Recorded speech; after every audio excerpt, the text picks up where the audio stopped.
Jack, here we are again. Another great Mayor's Hour. It's been a busy month. Busy month. Today's a very tasteful one. Yes, it is. Yes, it is. And since my partner in crime here survived the last Mayor's Hour. Oh, brother. When I almost killed him multiple times. And he's here still to talk about it. His pants are dry now. So we're good, but we get to do something cool today. Yes. Yeah. Much safer than what we did the last month. Yes. Yeah, this is great. Yeah, it's as many of you know, Tampa has become a foodie destination.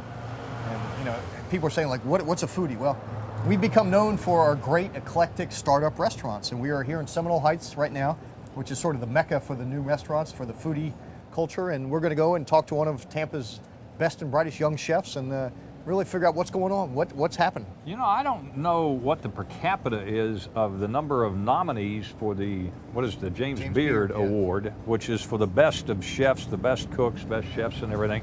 I have no idea what it was, but I got a feeling we have to have the highest per capita with as many entries as we have in the finalist category, which is really incredible. Yeah, it really is, and it's an indication of sort of the growth of the food industry, the growth in the number of motorcycles in Tampa, but craft beer, food trucks, we're going for a new world's record in the food truck rally this weekend.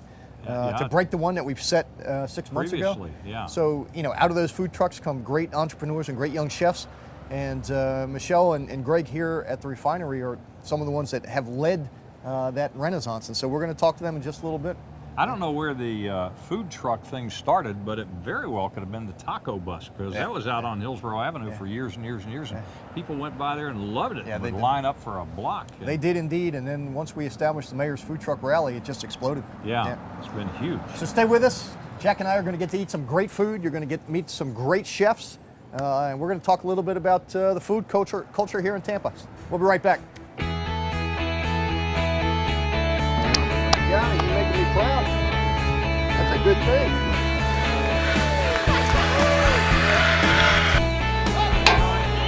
All right. Let's fight to the death, all right? All right.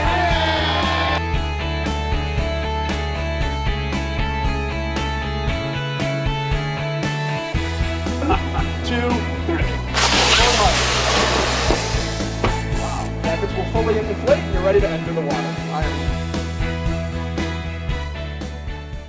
Jack, we are back with one of Tampa's most amazing chefs, one of the guys that actually pioneered the whole foodie movement here in Tampa and has helped to put us on the map.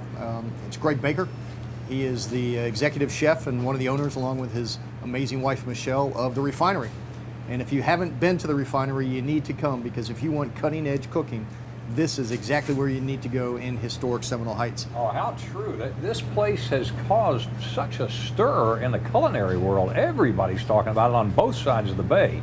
And it's such an unlikely thing. I mean, we came here to eat a long time ago and thought, what an incredible place. I mean, the food was fabulous, but what an unusual place. And then, of course, it began getting all that attention, and you thought, it's just unbelievable. And well, he doesn't want to brag about it, and he never will, because he's a pretty shy guy. Yes.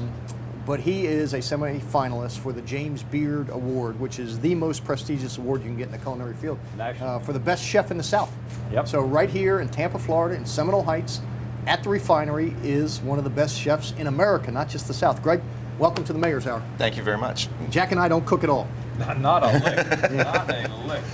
Well, if I had a choice, You'd rather be the mayor, huh? How did you get started as in the culinary field? I accidentally started cooking when I was back in high school, and eventually realized that maybe it was what I was meant to do after dropping out of college a few times. Went to culinary school, and I've been doing this for 30 years now. So. Well, what's unusual is this place. I mean, if somebody had taken this building and everything and said, let's turn it into a restaurant, and you look around, and this is unlike anything in the old days that you would consider to be a gourmet place for eating and everything. How did you select this place? How did that all come about? Well, number one, Seminole Heights is our neighborhood, so we wanted to invest in our locality. And two, we really wanted to take all the quality of fine dining and strip it of all of its edifice and stiffness, and nobody has to feel like a thug for putting their elbows on the tables, and just really make it more make it more of a relaxed 11-year-old will atmosphere. You know. appreciate that. And this one too. But it is such an unusual kind of atmosphere. What was it like when you learned? Have you ever been nominated for the James Beard Award? This is actually the fourth one. Oh, you've been nominated 4 times. Yeah, in 2011 we were semifinalists for Best New Restaurant in America, and the next 3 consecutive years I've been a semifinalist for Best Chef in the South region. Well, I would love to know what restaurant won that beat you on that somewhere around the country. Well, we were kind of like the Blair Witch Project up against Avatar on that one. It was a multi-million-dollar place in New York, so you know. Fear not, I lost my first race for mayor too, so there's hope. If I can win, yeah, you got it down cold. Yeah, so how would you describe this place? If you were on the phone and somebody said, we're thinking about coming there for dinner, how would you describe the Refinery? Oh, well, we're a very relaxed place, number one. People ask for dress codes, and we state clothing. This is a place where you can come, you can eat great food, you can drink great beer, great wine, you can drink cheap beer, cheap wine. There's kind of across the board for everybody. It's, we put forth the best food that we possibly can, but we try to keep the atmosphere completely relaxed and fun and enjoyable for everybody. Is there a style of cooking? I mean, I really don't know what I'm asking, so you're going to have to help me with this. But is there something that you are better at or that you like doing, Well, nouveau cuisine or? I'm classically French trained, but for the most part, whatever's on our menu every week has its roots in comfort food or country cooking, no matter what country that happens to be. We really like kind of the humble poor man's food from across the globe. Yeah, because I came in and I was looking at things that are being used, ingredients back here that you're working with. I didn't even recognize it, but you're working with something that I love. But you're starting from real scratch here. It's not like everything that we do, with the exception of some cheeses and some breads, is done in-house. From our own meats, our own sausages, and you may be referring to these nice humble collard greens back here. I love collard greens, but I've never seen them like that. And he's cutting them up and making them look like I used to see them. Those are straight from the farm. They came in. They were picked on Monday. They came through the door yesterday. Greg, talk to us about this whole farm-to-table trend that we're seeing now. What exactly does that mean? Really what it means is working with what is available here now. In Tampa Bay area? Yes. Okay. It could be that a tomato is only available for 2 weeks. You're not going to have tomatoes on your menu constantly because they're coming from someplace else. And really it's about supporting farmers who grow things right and doing no damage to the environment, and supporting small economies, keeping our money local, making sure that everybody benefits from this whole system. Are there particular products that in the Hillsborough or Tampa Bay area that we do better than others, or that are? I got to say our strawberries are second. Yeah. That's about that time of the year too. Yes, they're getting cranked up. Yeah. How about the meats? Are they all locally grown too, or do you have to import some of that? If we can't get them locally, then we get them from other farmers who do things ethically and sustainably right. Okay. in that not only the way that they raise their animals, but in the way that they treat their employees. So, Oh, that's great. oh, and that's very important. Now, we do this on the radio a lot. I'm always fascinated by last meals. If you're going to have one last meal, in your case, a person who is so trained and knowledgeable about food, what would your last meal be? I mean, if you're going to just pick one meal and that was it, what would it be? wow, it's going to to It's Don't either say Burger King. it's either a big bowl of Vietnamese pho or a plate of al pastor tacos. I'm a simple eater. Sounds good to me. Yeah, but what was the first one? A Vietnamese? Pho. It's a noodle soup. Usually has some meat, a very hearty broth, and it's light. It's fantastic. It can have anything in it. And the other one's tacos? Tacos, al pastor, roasted gyro style with pineapple on top, so it's just basted in its own meat, or in its I'm own getting juices. hungry. I might like that one. I might go for that Greg, one. a lot of people give you, let me back up for a second. I mean, we've got some iconic restaurateurs in this town. You know, the Columbia Restaurant, the Gonsmart family, Burns Steakhouse, and the Laxer family. We've been home to a lot of the franchise, you know, Outback, Bonefish, whatever. A lot of people give you and Michelle credit for creating this whole foodie environment, and what we're seeing here in Seminole Heights now with a lot of new folks springing up. Yeah. Rooster and Till. You have another concept in the works. Tell us what's happening there. I mean, why is it just the synergy? Is it all you talented guys coming together? And I think it's a time both nationally and locally that chefs are able to find their own voices and find the backing to strike out on their own.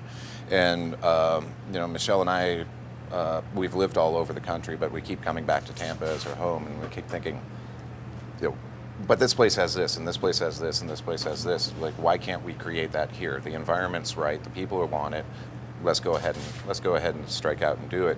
And I don't know if we are the standard bearers or not, but I think our success kind of drove other people to say, yeah, I always wanted to do my own thing, like in that same way. Why can't we do that? And, you know, so now the market is actually supporting it. That's great. I'm wondering if you're thinking about opening up more refineries. I mean, We're not going to open another refinery. This thing would kill it in St. Pete, Hey, around near hey, Beach Drive or hey, something like hey. that. Well, and in North Tampa, Cut New that. Tampa, He didn't say New St. Tampa. Pete. We do have another restaurant in the works just up the street called Fodder and Shine. There will never be another refinery. We can't replicate this environment someplace else.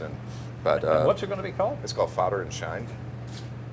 It's going to be a completely different concept of really specializing in the heritage foods of Florida, cracker cuisine, if you will. Oh, And I can handle that.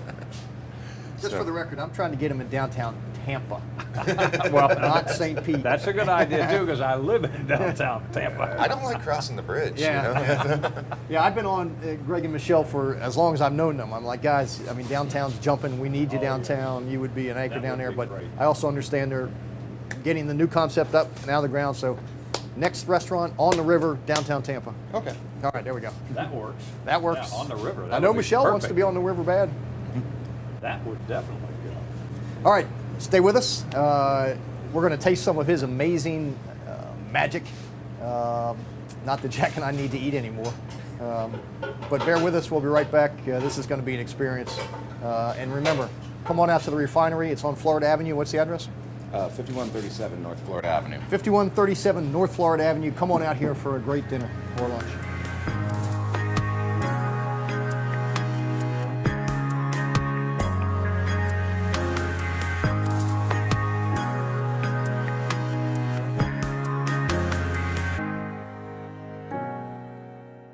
All right, we're back for the best part of the show, Jack. Yes. This is where we get to eat. I've been waiting all day long, didn't eat breakfast, knowing full well that I was going to come out here. And here we are. This is the promised land. So what have we got, Chef? All right, so this is some crispy cured pork belly sitting on top of a little kohlrabi puree. And Now, wait a minute. What was that one? The kohlrabi, it's a spaceship vegetable. It's related to a turnip, but and fried deviled egg and a little pickled kohlrabi on the side. kohlrabi. I haven't heard of that. Well, of course, that's not unusual. Yeah. Mashed potatoes. They don't I serve know. that in the drive-through. Yeah, all the cool kids are doing it. They so, don't you know. at all. But I mean, this is so unusual. The presentation it's like a work of art here with whatever that is. I mean, it looks like some kind of egg salad or something. It's a fried deviled egg. We just fried the white and then filled put the filling inside. So that after. is an egg. Yes. My, a fried deviled egg. I've never heard of that. And then, but now where's the pork belly? This is the pork belly. You guys might know it as bacon. Yeah. But Bacon. Yeah. Well, you know, by the way, we're on our way to a bacon fest.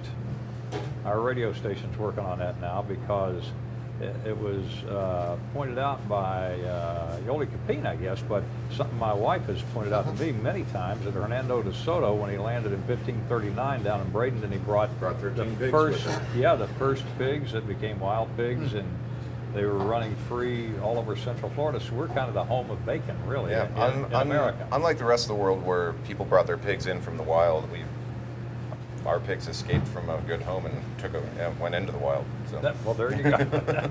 All right, so if Jack would stop talking, we might be able to get something to eat here. So, is it all right, Chef? Absolutely. We are ready to go. All right, go. All right. I want to try. I feel like Guy, what's his name? What's Yeti? up? Yeah, the one on the diners, something.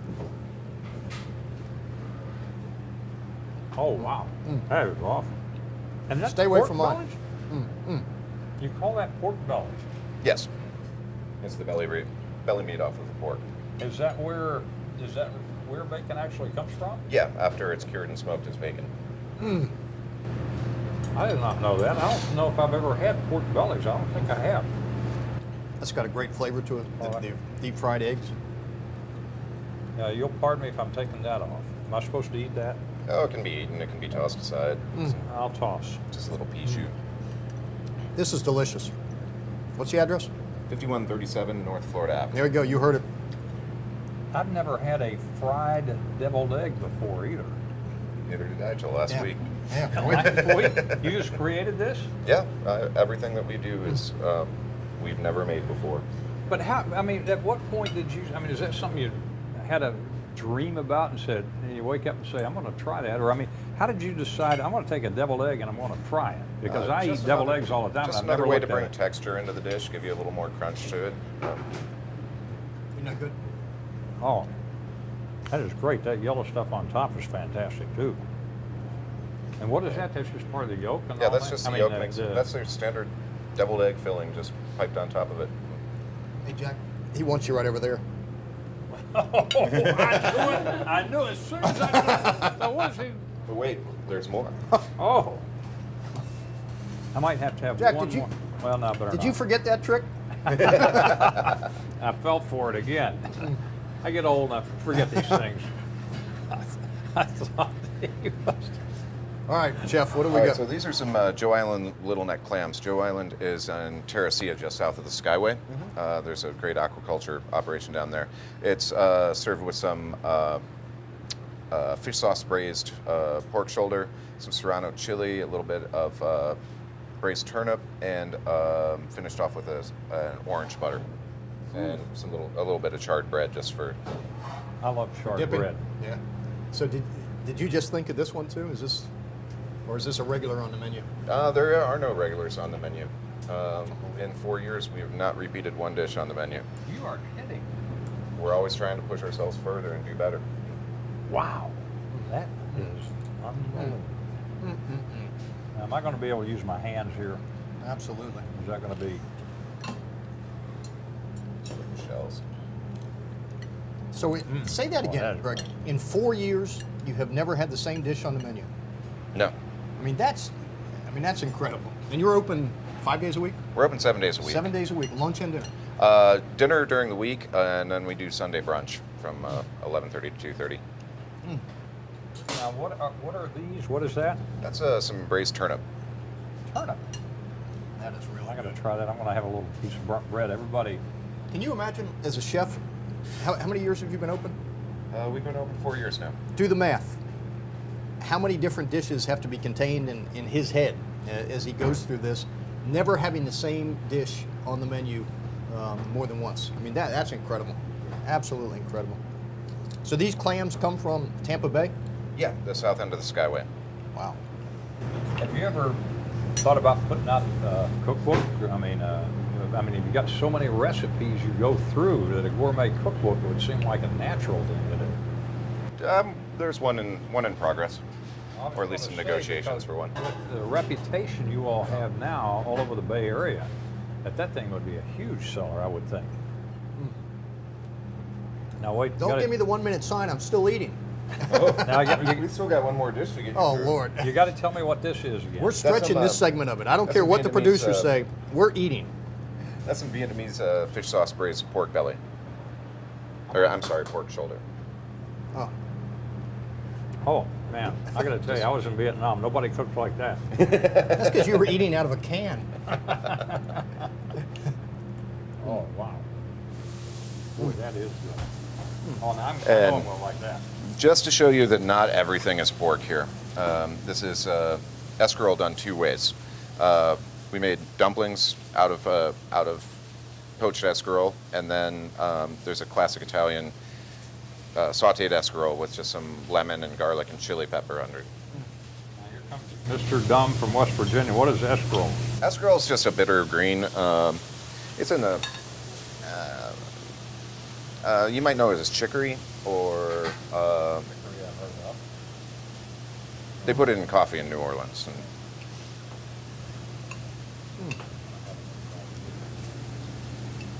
We're going to do a 2-hour show. Keep rolling. That's delicious, Greg. How do you stay skinny? With I all don't this eat. Yeah. Oh, boy, I can imagine. I sit around here, I'd be snacking all day on the pork bellies and things like that.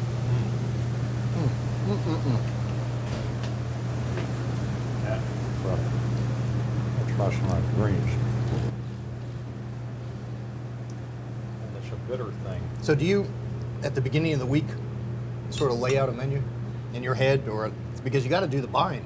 well, we get an update from our farmers of what they have available, and then we set out to build a menu around that. We only use what's the best, freshest at its prime. Like I said earlier, tomatoes may only be around for 2 weeks, but we're gonna, if they're there and they're good, we'll use them, and when they start to fade, we'll move on to something else. That So- was spicy, whatever that was. It's got a nice kick to it. So you sit down with your sous chefs and all your others and just sort of figure out what can we do? Yeah, it's a very kind of synergistic. People come to the table and say, "Well, I want to do this. I want to do this. I want to do this," and then we say, "Well, we're going to take this part of this, and we're going to this part of this, and we're going to move it over here." And at the end, the outcome is usually better than the sum of its parts. So you get help from the people you It's, hire. everybody in the kitchen is a very passionate professional. This is what they do. This isn't a temporary job or landing point for them. And so we're always constantly thinking about what's cool? What can we do? So every week we sit down and everybody throws their ideas out. Well, you're scoring, I'll tell you that. There's people talking about you all over the place. Great job, guys. Man, Good I'll work. say. All right. I'm sad to say that I have to stop eating. We're going to meet with, well, first of all, we have a video. Chad Johnson, who's also a nominee for one of the best Fantastic chefs in the South. And what I love about all of these chefs in our community is that they're like a brotherhood and a sisterhood.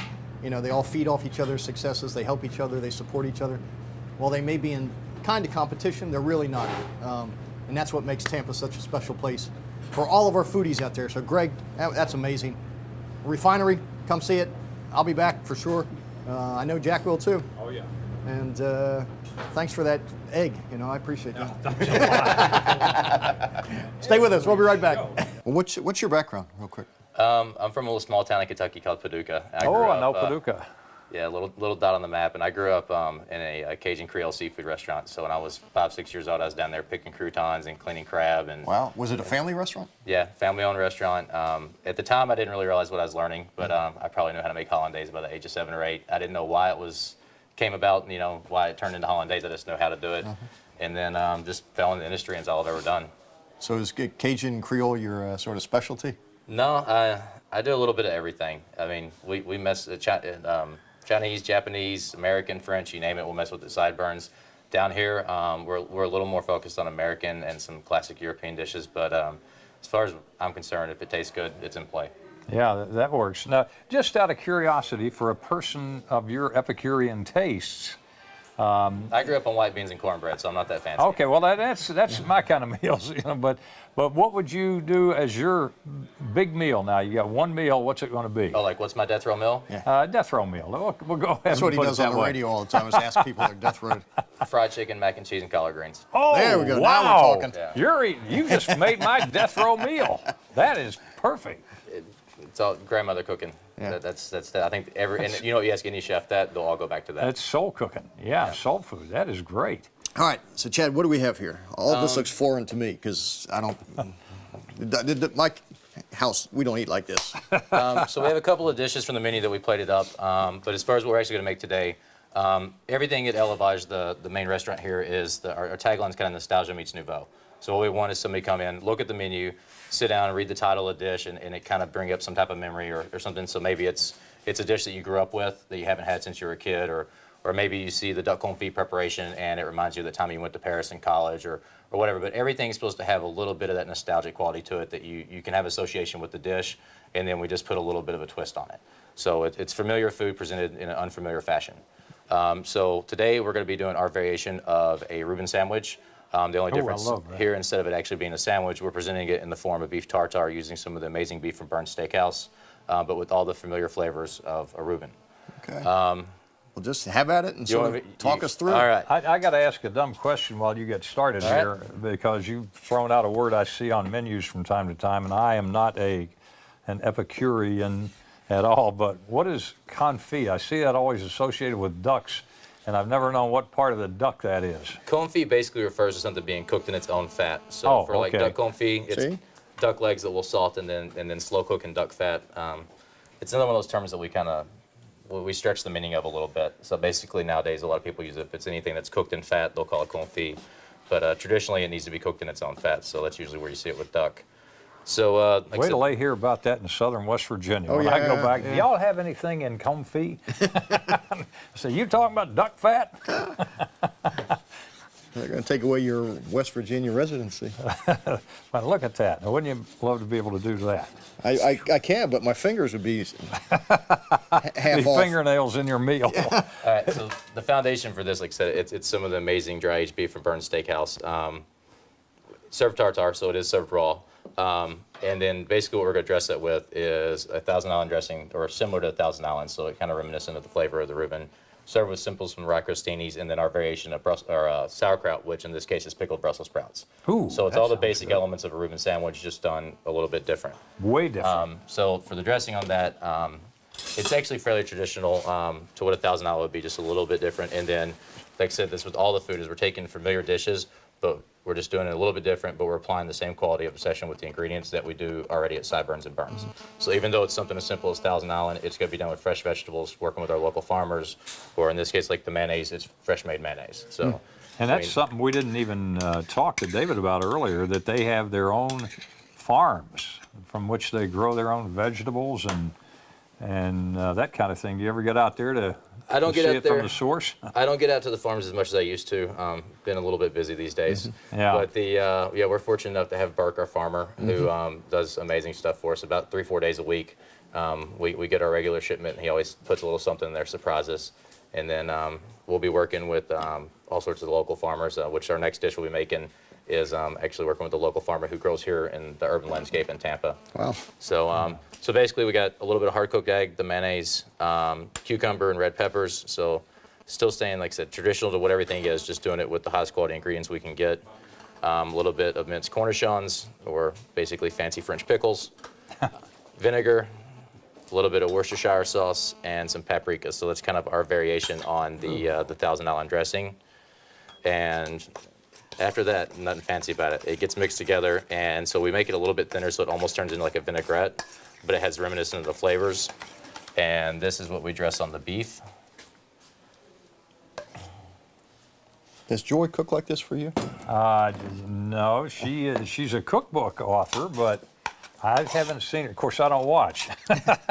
I stay out of the kitchen. Smart man. This is one of my rare entrees into the kitchen. All right, so like I said, at the end of the day, it's a Reuben sandwich, just done a little bit different. So we take a little bit of our beef and what we're calling our Thousand Island, make just a little quinoa of that, and that goes with our rye crostinis. And then what kind of gives it a little bit of the finishing touch that really ties it back to that Reuben. Normally you would have Swiss cheese on a Reuben sandwich a lot of times. This is our version, only we're using Comté, which is one of the most famous cheeses from France. So it's just what is it? Comté. Comté. So just a very high quality. It's just highbrow Swiss cheese. I was going to say, wait till I go to the next fast food place. Let me have a hamburger with some Comté on it. I'm glad you're asking these questions, because I have no idea what that I don't know was. what I'm asking. If you find that place, please let me know, because I would definitely go there. So, like I said, it's just taking the same thing. It's Swiss cheese. It's just the best variation of it we can find. Jack, we're heading down the home stretch. We are fed. It's time for a nap. Good thought.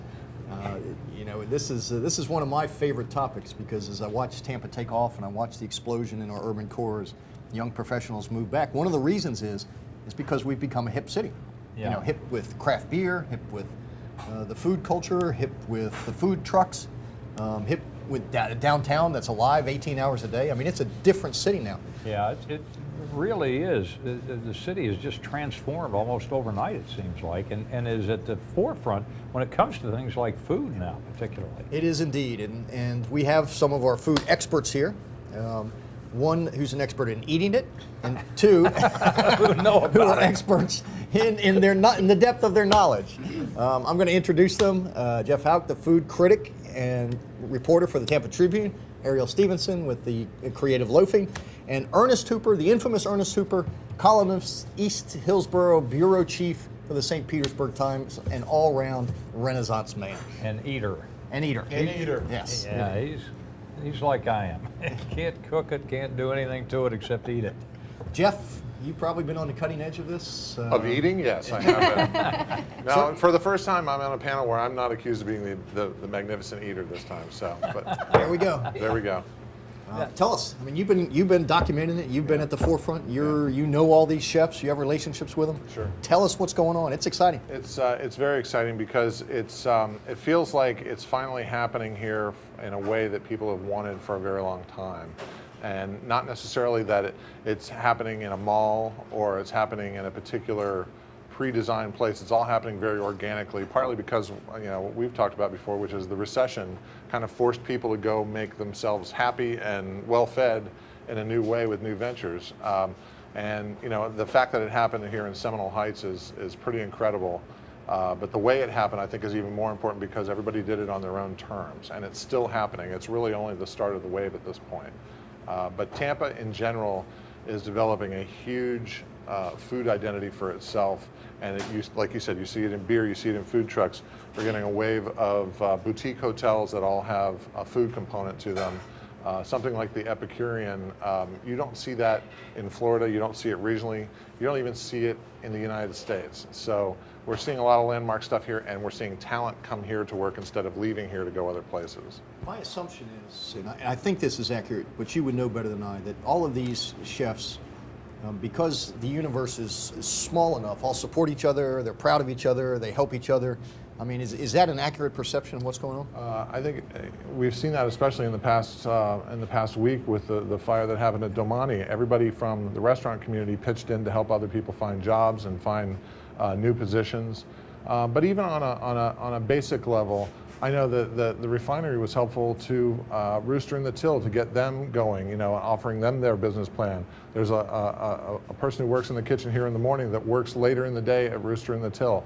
It's not the enmity that you would see. This is not a food court situation where the pizza place hates Chick-fil-A or something, This is a place that everybody understands, and especially if you look at a guy like Joey Redner, who understands that the more breweries we have, the more people love beer, the more people love food, the more people come to it.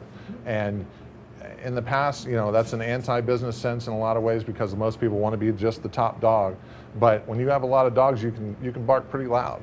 Well, my wife, who is a cookbook author and does a food blog and everything, sunshinestatekcooking.com, I better get that right, but she's a big fan of his, and that's the amazing thing about food critics now, and because she follows them on Twitter. Yeah, they become as well celebrities as in the their own newspaper. right. Yeah, and everything is in the social media big time now on Twitter and Facebook and everything like that, and that's a must. I mean, first thing in the morning and reading the columns and everything, but then going to Twitter and boom. Well, Visit Tampa Bay is trying to promote a lot of that to bring more people here in terms of tourism. And they came out with a new logo last year with the crest, and they had the two keys crossed over underneath. And I said, no, get a knife and fork. That's what it should be. Because I think a lot of people are coming here to try out these places. And I know I took a class at the Rolling Pin in Brandon with a visiting chef. Yeah. And when the class finished, they were headed here to the refinery, and they were from Chicago and had heard about it. So the Tampa's reputation is national, if not international. Arielle, you're your audience is a hipster audience. Your audience. We don't call it that. I know. We just are. You are. You embody hipsterness. I don't know about that. Hey, I thought they were a bunch of loafers. What are you talking Well, about? Hey, we're creatively That's what you loafing. call their readers, yeah, the loafers. Yeah, that'd be a but good you know, idea. that audience is what's going to drive this economy over the next 2 decades. Those are the young professionals, the best and the brightest, whether they're here, Go pros. yep, or coming from elsewhere. What are they saying? Are they excited about what's happening here? I think what's cool to me is not the people that are coming from other places here, but the people that grew up here, like me. I came up here, I went to school here, I've worked here my whole life. And you stayed here. And I've stayed here, and I am staying here. At least I think I am, hopefully. But what's interesting to me is that the people that came up here, and the fact that they're starting to take pride in their city and the places that we have here. I heard so much growing up, oh, this place is terrible, we have nothing, we're just chains.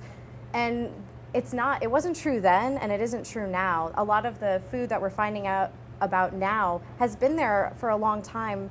Some of the incredible Vietnamese food in the city, some of the island food, a lot of these ethnic eateries, and people that aren't just from those countries and looking for that food are seeking that food out. And the young professionals, as you call us, we're excited about where we're from. It's not just the people that are coming from other places here, which is great because we're kind of like, oh yeah, we knew about that already. We've known this the whole time. And seeing that local pride in what we've all built, like I take ownership of it because it's my town. But, these are people like Greg and Michelle at the Refinery. They built this. It's blood, sweat, and tears. And to see the locals really pay attention to that and seek that out in a really routine way. It's like part of the fabric of our community now to find these places to eat and drink. And working on the drinking issue this week, I was blown away by the amount of pride people have, just even in like their local bars and Joey Redner's Cigar City Brewing. Just seeing that place is hot. Yeah, seeing how excited people were for him about the James Beard nomination. And it wasn't just people from other places, but it was people that are from here. And that to me is what's really significant, that local pride that comes from within. Who is James Beard? Because again, not knowing anything about food. I defer to my expert. Well, there you go. James Beard is if you had to pick the Mount Rushmore of modern American food, James Beard would probably be Washington. And he was a cookbook author, wrote about 20 cookbooks over the span of his life. But he was a contemporary of Julia Child, Marcella Hazan, some of the people from New York Times, but who basically kind of looked at American cuisine in the late 50s and early 60s and thought, okay, well, great, France has their cuisine, Spain has their cuisine, why can't we have ours? And it all started with home cooking and the use of classic techniques in the home. But the James Beard Foundation, which we've referred to here, is a nonprofit organization in New York that started in 1986 after he passed away. And they foster scholarships and education in the culinary world and also celebrate up-and-coming chefs. And we were talking earlier that today, as we're sitting here right now, the chefs from Burns, Sideburns, Elevage, and Epicurean are at the James Beard House cooking for a dinner tonight. And so taking our cuisine and taking it to another place and sort of spreading the gospel of our food is an important part of the step. It's the same thing as where you were mentioning earlier with Guy Fieri. When Guy Fieri comes through town and he films at 5 or 6 places, they keep running on a circle, on a loop. And it's basically built on the bedrock of food interest that people like James Beard created. And then you're taking it and modernizing it and making it sort of a mass product that people can look at food as part of a travelogue and part entertainment. Julia Child's really ahead of her time when you think about it. They've got her kitchen, I think, up in the Smithsonian up there now, but she was way ahead. What's next for Tampa? I mean, what's the next iteration of our food culture?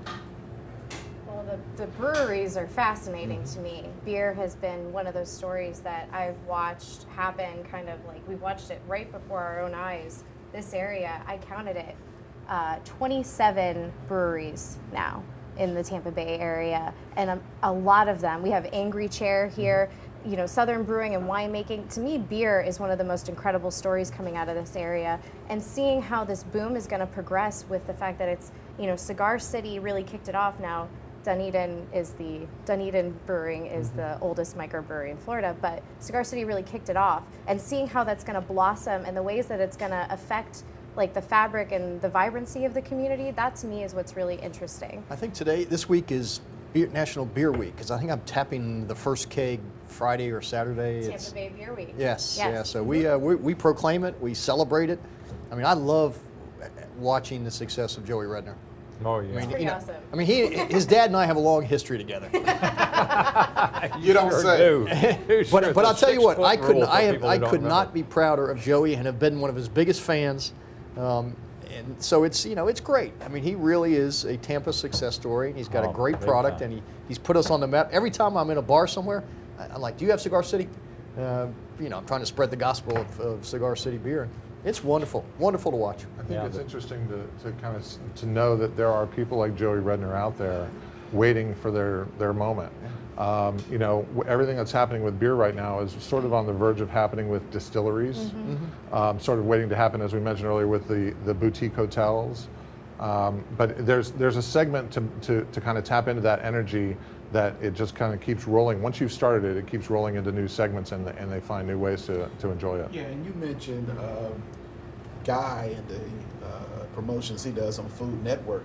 Those restaurants have to get a schedule from the Food Network to know when they're going to be coming up in the rotation, because as soon as those shows hit, their business increases exponentially, and they have to be prepared. They have to have extra servers, knowing that it's going to drive business. So it's working both on a local and national level.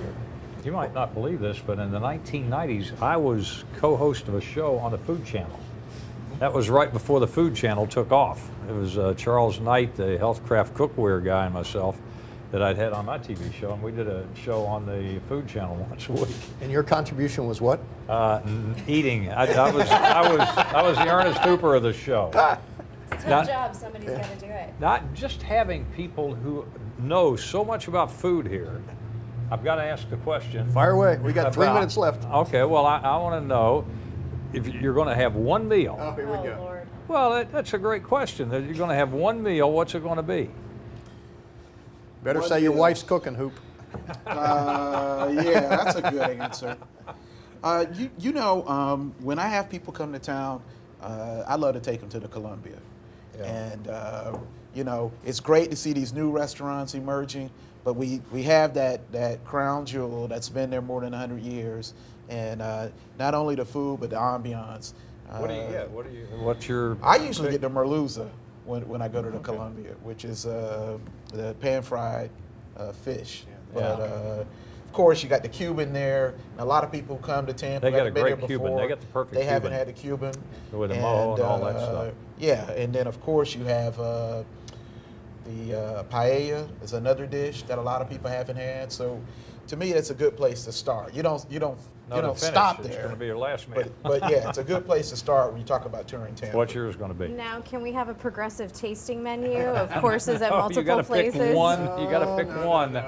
Well, I mean, You don't give me progressive we're at answers the when you Refinery, call me. So you put me in a tough spot because this is one of my favorite places. But I guess the one place I would take them, just because I think it just blows people's minds, is Arco Iris on Columbus, and that's that Cuban Chinese fusion food. That it is incredible history. It comes from Tampa. It comes from Ybor, and its roots are just, pork fried rice, shrimp fried rice, and you get a Cuban sandwich with, bistecca and steak and churrasco. That place, to me, they're like, how does this happen? There's Cuban Chinese food, and it's here. It's ours.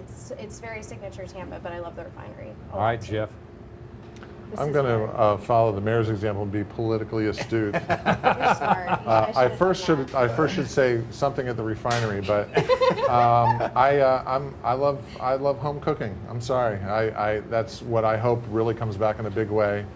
But anything that's made with love from my family, I would eat that 1,000,000 times over before I would go to a restaurant. Is it your wife's birthday or something? Is it what's up with this, Jeff? That was a good. Hey, mine too. Did you forget Steal that next Valentine's time. Day? I'm going to steal that one next time. Mine's my wife's tuna noodle casserole, which is about as Sure. simple Oh, I as it love gets, I guess.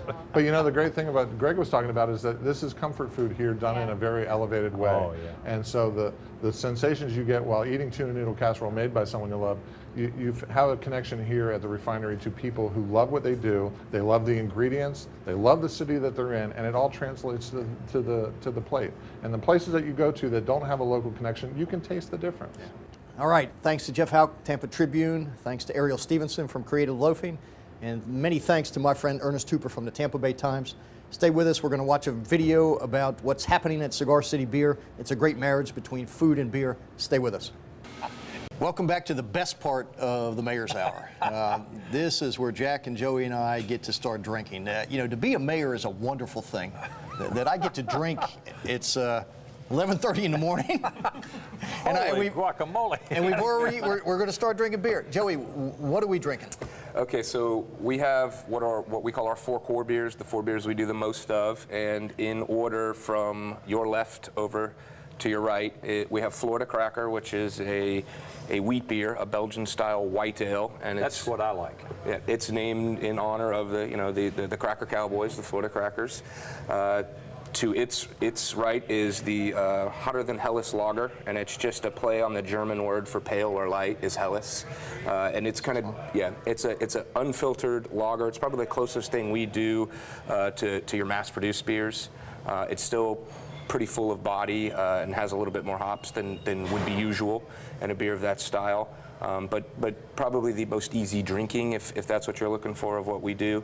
And we call it Hotter Than Helles because it's a good lawnmower beer. It's good to drink when it's hotter than Helles outside. The Maduro Brown Ale is named for the cigar wrapper. Obviously, we're looking to Tampa's heritage when we Using Cigar City. Right, when we look for names. So the Maduro wrapper it tends to be a nice dark brown. So we thought that resonated nicely. So it's an English style brown ale that's brewed with a little bit of oatmeal, gives it a little bit more body. It's got nice fruity esters, and you also get a little bit of chocolate, even hints of coffee in it, and a lot of caramel. And then the last beer we have in the lineup is our High Life IPA, named after the sport that was once popular here in Tampa. I'm sure you guys were able to make it out to the High Life Fronton yes, when it was here. I did too, and sometimes when I wasn't supposed to be there. But really always loved the sport, and always, it was such an intense game, and it to me that game was sort of like a nice symbol for the highlight. For the IPA style. It's a really aggressive, sort of in-your-face style of a beer. A ton of hops in it, but ours we've always tried to, again, carry a little bit of Tampa and Florida in it, so we use hops that specifically give it a tropical expression. You can get mango and papaya. You're still going to get a lot of grapefruit bitterness, but it goes a little more fruity than most IPAs would. And so that's the last beer in the lineup there. Yeah, that's so neat. You got the High Life beer. I mean, I remember the great days of Tampa High Life, and you just kind of keep that alive with something like that. And plus, when people get it around the country, they say, "What does that mean?" Yeah, First of all, they mispronounce it. Usually, Have some of that Jai beer. From Ybor City. Exactly. So go ahead, Jack. Well, I'm going to start with this one because I'm familiar. Well, no, I want to try this. I haven't done that one. I know that one. And There used to be a brewery, I don't Buckhorn want to be Brewery. left out. no, you shouldn't be. When I was a kid growing up, cheers. Here's to Cigar City. continued success. Absolutely. All right.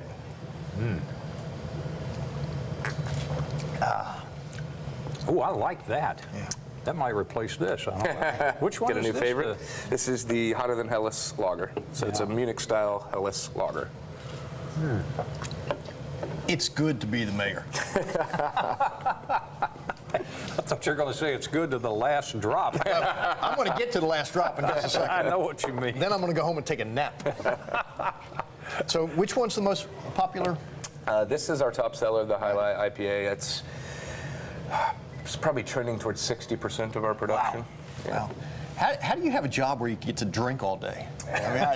Sometimes I wake up and I expect the fantasy to stop, but it keeps going. Oh, it certainly does. And that, I love the names you've come up with, too, and they really carry on Tampa traditions, too. I mean, with the Maduro wrapper beer, and then, of course, the High Life, and Florida Cracker, and We and look to kind that. of You know, thing. we have a Jose Marti beer. Jose Marti was, you know, Right. he's known as the The Cuban. George yeah, Washington. George Washington. Cuba. We have a beer coming out, Don Gavino. Don Gavino was the person. He came down here looking for guavas, and he was the first person to sort of plot out, you know, what became Ybor City. He was actually hired by Vicente Ybor to lay out, you know, Ybor City. Oh, I just so we have learned a beer a little coming out. Tampa Bay history. There you That's go. good. We have a beer coming out in his honor. So yeah, we try to. You know, you have this little beer can or a beer bottle. You can tell people something. Yeah. And I've always been fascinated with Tampa history. I really love, you know, the city that I grew up in, and I've got this soapbox, so I'm gonna, you know, I can point people's attention to something, and that's something I want Maybe people someday to there'll be a consider. Buckhorn brew. I think you need to put my picture right there. Right there? I'm not sure how it would sell, but my mother would buy a lot of it. There you go. There you go. There actually was a brewery in St. Louis years ago called Buckhorn. It was Buckhorn beer. Really? Yeah, it tastes like crap, but it was. My dad bought it for me for my 18th birthday. He bought me a case. It went out of business, and then so. And back then, by the way, you could drink Yeah, I at could the drink age when of I was 18, yes, yes. They moved that to 21 at some point, unfortunately. So, is there much of a difference in the taste, fresh out of the keg versus in the can? One of the reasons we were in bottles and we switched to cans is and you're seeing a lot of craft brewers move to cans, is you do an analysis of the two packaging options, 12-ounce glass versus 12-ounce can. It's just a superior package, especially if, like us, you know, the beer that you're doing the most of is an IPA. The number one enemy of really hoppy beers like IPAs is light. You can take a hoppy beer like this, put it out in the sun, of which we have plenty of in Florida, and you can start tasting it get light struck, that skunky flavor, in a minute or two. Yeah. Wow. So this takes that completely out of the equation. You also have far less, well, not far less, you have zero oxygen ingress unless there's a defect in the seam, whereas with a Crown, you're going to get some oxygen ingress, and you don't want oxidization in a fresh beer. It's kind of okay in your barrel-aged or older beers, but in a fresh beer, you want it as little oxygen as possible. So we made the hard switch to cans because we just truly believe it's a better package for Plus, beer. for those who recall those days, you can shoot a can, you can't shoot a bottle. Plus, you can also take it to the Probably beach. You did can that take at it on the Penn State. boat. You know, for an active outdoor place, the can also makes a lot of sense. We're wrapping up this segment. Let me tell you something. We are so proud of Joey Redner and so proud of Cigar City. They are putting Tampa on the map. And Joey, congratulations. This really is a Tampa treasure, and you deserve a lot of credit for doing this. And Jack and I are going to stick around for a little bit longer, drink some more of his beer. Jack, I don't know about you, but I'm in love with our food culture. It is tremendous, and it's just burst into the scene here. Just it seems almost like recently, and it's just growing exponentially. And it's unbelievable what's happening around here. And I guess the James Beard Awards kind of reflect it too. And it's amazing. And like you say, it's all part of the very hip culture that's growing here in Tampa. And I think people are attracted to that so much. I mean, the downtown, I know you've been working so hard to get the downtown to be what it is, and you've got the channel side things that are happening there, and the new place that's going to be on the river and everything, and it's just going to be amazing, I think. Well, and what people oftentimes don't realize is that this is all part of a larger plan, and all these pieces fit together. I mean, all of these seemingly separate things, whether it's the beer, whether it's the food, whether it's the art, whether it's our diversity, whether it's all the stuff we're doing downtown, is helping us create a place where that young talent wants to be. Yep, the downtown. Yeah, and so it's all sort of coming together in a great, it's almost like a paella. You know, all That's a the good way different to put it. pieces. I've heard you use that. Yeah. That's a great analogy of the paella that is Tampa, Yeah. for sure. And so it's working. And whatever it is, it's working. Now, we recorded this right after you got back from Mumbai. Yeah, I'm still and tired. Then had to run up to Tallahassee, and then had an incident with a plane and had to drive back from there. I don't know how you did all that.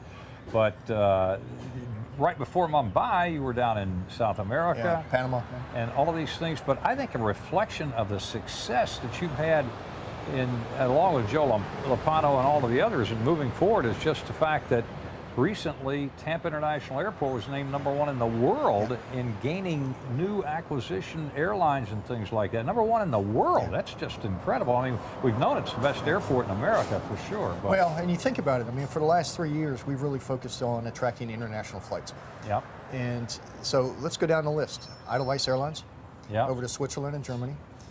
You've got the Copa announcement, which was huge for That's us. going to be big. Yeah. That is really going to be big, connecting us Yeah. with South America. With Central and South America 4 times a week, I would predict within a year they'll go to dailies. That is big for us. You've got the flights to Cuba. Yeah. You've got now the flights to the West Coast via Alaska Airlines. And so all of that effort, that 3 years of work is all now starting to pay off. And our airport is being recognized for what it is, which is one of the best airports in the country. I think we're going to get some very significant support from the governor in terms of funding the expansion. I mean, we have $1 billion expansion on the books. So between the port, the airport, and all of this, I mean, the magic is here. It's coming together. Yeah, especially, I mean, I just was reading that about the airport, and I was looking at that and how that really reflects what's happening here overall. And then you look ahead, I mean, the old saying, the future's so bright you got to wear shades. When the Republican National Convention was such a big, big hit for the city of Tampa, and the impact, that the fact that everything ran so smoothly and so well. I wish people here had been able to see more of it because of the security concerns. Nobody got to Bayshore Boulevard or anything like that, or downtown, but the fact is they loved the facilities, they loved how smoothly everything went and how well it all worked. But now you look at what we're going to have, the equivalent of that on the international scene now with the Bollywood coming here, Absolutely. the IFA, Yeah, IFA awards. awards that are going to be here in April, and that's going to be huge. And I just tell people that the TV crowd gets very excited about, for the Super Bowl, having the most watched program ever in America with 112,000 people or something like that. 112 million. I mean, 112 million people. And here you're talking about around the world, 800 million people are going to be focused in on Tampa for the IFA Awards. And there'll be no hurricane, I promise. No hurricanes. No, you're absolutely right. The The opportunity to, to literally dance on the international stage for us will be these IFA awards. I mean, the Indian film industry is 3 times the size of Hollywood. It is a worldwide phenomenon. All of the Indian actors and actresses, producers, money people will be here as part of this award ceremony. There'll be not only our Indian neighbors from Tampa, but Indians from all over the globe will come here to they may not get a ticket to get in, and we've already sold 20,000 tickets. Yeah. And they would just want to see the stars and the starlets. So Tampa's really going to be on the international map once again, and we're excited about it and look forward to celebrating the Indian culture. And there's another thing that I hope happens, because I know because of Bollywood that there's hope we're going to get a movie or several movies maybe as a result of that. I hope we can raise enough funds in Tallahassee or in the county or whatever that we can do more movies here in the Tampa Bay area, because the potential there is tremendous too. Yeah, the legislature has to fund the tax incentives. I mean, that's Yeah. the bottom line. They That haven't is. funded it for That's years. what it We takes. need that. That's what it takes. It's clean industry. The investment is worth it. We make much more And the than ripple effect Yeah. is enormous from people seeing it when you see Absolutely. what happened with the dolphin tail and all the people that came down here because of it. Well, maybe the mayor's hour will get an award at the Bollywood events. Oh, As long as Jack dances. Thanks for joining us for another great show. I'm dance. sorry I stole your food, Jack, but I'm not really sorry. Wow, I fell for it again. And we'll see you next month.